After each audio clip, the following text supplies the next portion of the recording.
আজকের মেনু শুক্তো। রান্নায় আমার মা। শুক্তো তিক্ত রসের এক ধরনের বাঙালি খাবার, যা সাধারণত আহারের শুরুতে মুখশুদ্ধি হিসেবে খাওয়া হয়ে থাকে। মঙ্গলকাব্য এবং বৈষ্ণব সাহিত্যে এই রান্নাটির বহুবার উল্লেখ পাওয়া গেছে। সাধারণত পশ্চিমবঙ্গ এবং বাংলাদেশে ভাতের সাথে সহযোগী পদ হিসেবে এটিকে পরিবেশন করা হয়। প্রধান উপকরণ হিসেবে ব্যবহার করা হয়েছে কাঁচা কলা, পেঁপে, বেগুন, আলু, সজনে ডাঁটা, গাজর এবং উচ্ছে। এগুলিকে ভালোভাবে কেটে নিয়ে এরপর কড়াইয়ে তেল দিয়ে একে একে বড়ি, উচ্ছে এবং বেগুন ভেজে তুলে নিতে হবে।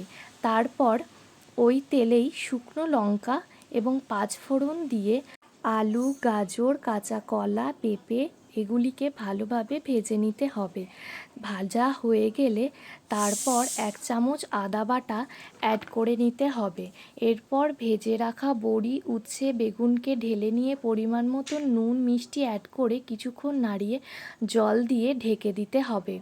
সেদ্ধ হয়ে গেলে কাজু, পোস্ত, চারুমগজ বেটে নিয়ে সেটিকে কড়াইয়ে দিয়ে ভালোভাবে মিক্স করার পর 1 চামচ ঘি এবং 1 চামচ রাঁধুনি অ্যাড করলেই তৈরি আমাদের শুক্তো।